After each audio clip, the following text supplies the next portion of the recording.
ଶ୍ରୀମଦ ଭଗବତ ଗୀତା କେବଳ ଗୋଟିଏ ଧର୍ମ ପାଇଁ ନୁହେଁ, ଏହାକୁ ପ୍ରତ୍ୟେକ ମନୁଷ୍ୟ ପଢ଼ିବା ଆଉ ବୁଝିବା ଦରକାର, ଯାହାଦ୍ୱାରା ମାନବତାର ଜୀବନରେ ସୁଖ, ଶାନ୍ତି ଓ ସଫଳତା ପ୍ରାପ୍ତ କରିପାରିବ। ଭଗବତ ଗୀତାରେ ମୋଟ 18ଟି ଅଧ୍ୟାୟ ଅଛି ଏବଂ 18ଟି ଅଧ୍ୟାୟରେ ମୋଟ 700 ଶ୍ଲୋକ ଅଛି, ଯାହାକି ସମସ୍ତଙ୍କୁ ପଢ଼ିବା କଷ୍ଟକର ଅଟେ। ସେଥିପାଇଁ ଆଜିର ଏହି ଭିଡିଓ ମାଧ୍ୟମରେ ଭଗବତ ଗୀତାର ମୋଟ 111ଟି ବିଚାର ବିଷୟରେ ଆଲୋଚନା କରିବା, ଯାହାକୁ ଶୁଣିବା ଦ୍ୱାରା ଆପଣ ଭଗବତ ଗୀତାର ପ୍ରକୃତ ଅର୍ଥକୁ ବୁଝିପାରିବେ। ସେଥିପାଇଁ ଆପଣ ପ୍ରତ୍ୟେକ ଦିନ ସକାଳୁ ଶୁଣନ୍ତୁ। ଦର୍ଶକ ବନ୍ଧୁ, ଆସନ୍ତୁ ଜାଣିବା ଭଗବତ ଗୀତାର 111ଟି ବିଚାର ବିଷୟରେ। ଶ୍ରୀକୃଷ୍ଣ କହିଛନ୍ତି, ମନୁଷ୍ୟକୁ ପରିଣାମର ଚିନ୍ତା ନକରି ଲୋଭ, ନିଃସ୍ୱାର୍ଥ ଓ ନିଷ୍ପେକ୍ଷ ହୋଇ ନିଜର କର୍ମ କରିବା ଉଚିତ। ଯେଉଁ ପ୍ରକାରରେ ପ୍ରକାଶ ଜ୍ୟୋତି ଅନ୍ଧାରରେ ଚମକିଥାଏ, ସେହିପରି ସତ୍ୟ ବି ଚମକିଥାଏ। ସେଥିପାଇଁ ମନୁଷ୍ୟକୁ ସର୍ବଦା ସତ୍ୟର ମାର୍ଗରେ ଚାଲିବା ଦରକାର। ଯେଉଁ ମନୁଷ୍ୟ ଭିତରେ ଜ୍ଞାନ କମ୍ ଥାଏ ଏବଂ ଈଶ୍ୱର ପ୍ରତି ଶ୍ରଦ୍ଧା ନଥାଏ, ସେହି ମନୁଷ୍ୟ କେବେ ବି ଆନନ୍ଦ ଓ ସଫଳତା ପ୍ରାପ୍ତ କରିପାରେ ନାହିଁ। ଯେପରି ମନୁଷ୍ୟ ପୁରୁଣା ବସ୍ତ୍ରକୁ ତ୍ୟାଗ କରି ନୂଆ ବସ୍ତ୍ର ଧାରଣ କରିଥାଏ, ସେହିପରି ଆତ୍ମା ପୁରୁଣା ବ୍ୟର୍ଥ ଶରୀରକୁ ତ୍ୟାଗ କରି ନୂଆ ଭୌତିକ ଶରୀରରେ ପ୍ରବେଶ କରିଥାଏ। କିଏ କ'ଣ କହୁଛି, କେମିତି କହୁଛି, କାହିଁକି କହୁଛି, ଏସବୁ ଠାରୁ ଆପଣ ଯେତେ ଦୂରରେ ରହିପାରିବେ, ଆପଣ ସେତେ ଖୁସିରେ ରହିପାରିବେ। କୌଣସି ବୁଦ୍ଧିମତା ବ୍ୟକ୍ତି ଯଦି ସମ୍ପର୍କ ରଖିବା ବନ୍ଦ କରିଦିଏ, ତେବେ ବୁଝିଯାଆନ୍ତୁ, ତାର ଆତ୍ମସମ୍ମାନ ଉପରେ କୋଉଠି ନା କୋଉଠି ଆଘାତ ଲାଗିଛି। ମୋହ ତା ଉପରେ କର, ଯାହା ଉପରେ ତୁମର ଅଧିକାର ଅଛି। ଯେଉଁମାନେ ଆପଣଙ୍କର ଦୁଃଖକୁ ବୁଝିପାରନ୍ତି, ଯାହା ପାଖରେ ଦୟାର ଗୁଣ ଅଛି, ଯେ ହୃଦୟରୁ ଭଲ ଅଟନ୍ତି, ତାକୁ ଦ୍ୱିତୀୟ ଥର ଜନ୍ମ ନେବାକୁ ପଡ଼େ ନାହିଁ। ଆପଣଙ୍କର କର୍ମ ହିଁ ଆପଣଙ୍କର ପରିଚୟ ଅଟେ। ନହେଲେ ତ ଗୋଟିଏ ନାଁରେ ହଜାର ଲୋକ ଅଛନ୍ତି। ପ୍ରେମ ସର୍ବଦା କ୍ଷମା ମାଗିବାକୁ ପସନ୍ଦ କରିଥାଏ, ଆଉ ଅହଙ୍କାର ସର୍ବଦା କ୍ଷମା ଶୁଣିବାକୁ ପସନ୍ଦ କରିଥାଏ। ସବୁବେଳେ ସନ୍ଦେହ କରୁଥିବା ଲୋକ ପ୍ରତି ପ୍ରଶଂସା କେଉଁଠାରେ ବି ଆସିନଥାଏ।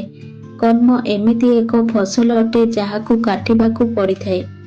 ସେଥିପାଇଁ ସବୁବେଳେ ଭଲ ମଞ୍ଜି ବୁଣନ୍ତୁ, ଯାହାଦ୍ୱାରା ଫସଲ ମଧ୍ୟ ଭଲ ହୋଇଥାଏ। ଯାହା ହେବାର ଥାଏ ତାହା ନିଶ୍ଚୟ ହୋଇଥାଏ, ଆଉ ଯାହା ହେବାର ନଥାଏ ତାହା କେବେ ମଧ୍ୟ ହୁଏ ନାହିଁ। ଏହି କଥା ଯେଉଁ ମନୁଷ୍ୟ ବୁଝିସାରିଛି, ତାକୁ କେବେ ବି ଚିନ୍ତା ହୋଇନଥାଏ। ଭଲ କର୍ମ କଲା ପରେ ମଧ୍ୟ ଲୋକମାନେ କେବଳ ଆପଣଙ୍କର ଖରାପ ଗୁଣକୁ ମନେ ରଖନ୍ତି। ସେଥିପାଇଁ ଲୋକମାନେ କ'ଣ କହୁଛନ୍ତି, ଏହା ଉପରେ ଧ୍ୟାନ ଦିଅ ନାହିଁ। କର୍ମ କରିଚାଲ।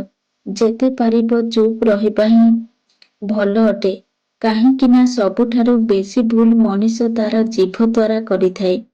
ଗୀତାରେ ଭଗବାନ ଶ୍ରୀକୃଷ୍ଣ କହିଛନ୍ତି, ହେ ଅର୍ଜୁନ, ଯିଏ ସବୁବେଳେ ମୋର ସ୍ମରଣ କରନ୍ତି କିମ୍ବା ମୋର ନିର୍ମଳ ମନରେ ମୋର ପୂଜା କରନ୍ତି, ମୁଁ ବ୍ୟକ୍ତିଗତ ଭାବରେ ତାଙ୍କର କଲ୍ୟାଣର ଉତ୍ତରଦାୟିତ୍ୱ ନେଇଥାଏ। ହେ ପାର୍ଥ, ଯେଉଁମାନେ ଭକ୍ତିରେ ଶ୍ରଦ୍ଧା କରିନଥାନ୍ତି, ସେମାନେ ମୋତେ ପ୍ରାପ୍ତ ହୋଇପାରନ୍ତି ନାହିଁ। ଅର୍ଥାତ୍ ସେମାନେ ଭୌତିକ ଜଗତର ଜନ୍ମ ମୃତ୍ୟୁ ମାର୍ଗରେ ପୁଣି ଆସିଥାନ୍ତି। ପୁଣି ବଦଳିଯାଅ ସମୟ ସହିତ, କିମ୍ବା ସମୟକୁ ବଦଳିବା ଶିଖିଯାଅ। ପରିସ୍ଥିତିକୁ ଦୋଷ ଦିଅ ନାହିଁ। ପରିସ୍ଥିତି ଯାହା ବି ହେଉ, ଚାଲିବା ଶିଖ। କୌଣସି କାମର ଚିନ୍ତା କରିବା ଠିକ୍ ଅଟେ, କିନ୍ତୁ ଚିନ୍ତା ଏତେ ବି କର ନାହିଁ, ସେ କାମ ବିଗିଡ଼ିଯିବ। ସତ୍ ମାର୍ଗରେ କରିଥିବା କର୍ମ କେବେ ବ୍ୟର୍ଥ ଯାଏ ନାହିଁ। ତାହାର ଫଳ ତୁମକୁ ନିଶ୍ଚୟ ପ୍ରାପ୍ତ ହେବ। ଶ୍ରୀକୃଷ୍ଣ କହିଛନ୍ତି ଯେ ମୁଁ କାହାର ଭାଗ୍ୟ ତିଆରି କରେ ନାହିଁ। ସମସ୍ତେ ନିଜ ନିଜର ଭାଗ୍ୟ ନିଜେ ତିଆରି କରିଥାନ୍ତି। ଆପଣ ଆଜି ଯାହା କର୍ମ କରୁଛନ୍ତି, ତାହାର ଫଳ ତୁମକୁ ଆସନ୍ତା କାଲି ନିଶ୍ଚୟ ମିଳିବ। ଆଜି ଆପଣଙ୍କ ପାଖରେ ଯାହା କିଛି ଅଛି, ତାହା ଆପଣ କରିଥିବା କର୍ମର ଫଳ ଅଟେ। କୌଣସି ମନୁଷ୍ୟ ନୁହେଁ, ତା କର୍ମ ଭଲ କିମ୍ବା ଖରାପ ହୋଇଥାଏ। ତୁମର କେବଳ କର୍ମ ପ୍ରତି ଅଧିକାର ଅଛି, କିନ୍ତୁ ଫଳ ପ୍ରତି ତୁମର ଅଧିକାର ନାହିଁ। ତୁମେ ନିଜେ କର୍ମଫଳର କାରଣ ନୁହଁ, କିମ୍ବା କର୍ମଠାରୁ ତୁମେ ଦୂରେଇ ଯାଇପାରିବ ନାହିଁ।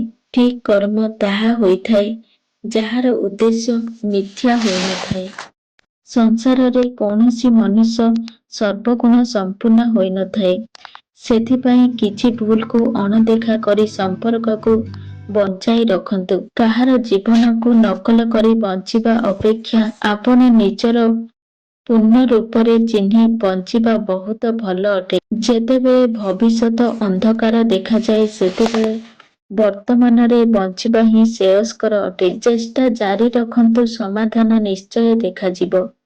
ଆଜି ନହେଲେ କାଲି ନୂଆ ରାସ୍ତା ନିଶ୍ଚୟ ମିଳିବ। ଜୀବନରେ ବଡ଼ ଭୁଲ ତାହା ଅଟେ ଯେଉଁ ଭୁଲରୁ ଆମେ କିଛି ଶିଖି ପାରନ୍ତି ନାହିଁ। ଆମର ମନ ଦୁର୍ବଳ ହେଲେ ପରିସ୍ଥିତି ସମସ୍ୟାରେ ପରିଣତ ହୋଇଯାଏ। ଆଉ ଯେତେବେଳେ ମନ ସ୍ଥିର ରହିଥାଏ ସେତେବେଳେ ପରିସ୍ଥିତି ବାଟ ଦେଖାଇଥାଏ। ଯେତେବେଳେ ଆମର ମନ ମଜବୁତ ରହିଥାଏ ସେତେବେଳେ ପରିସ୍ଥିତି ସୁଯୋଗରେ ପରିଣତ ହୋଇଥାଏ। ମାନବର ମାନବିକତା ସେତେବେଳେ ମରିଯାଏ ଯେତେବେଳେ ଅନ୍ୟର ଦୁଃଖ ଦେଖି ତାକୁ ହସ ଲାଗିଥାଏ।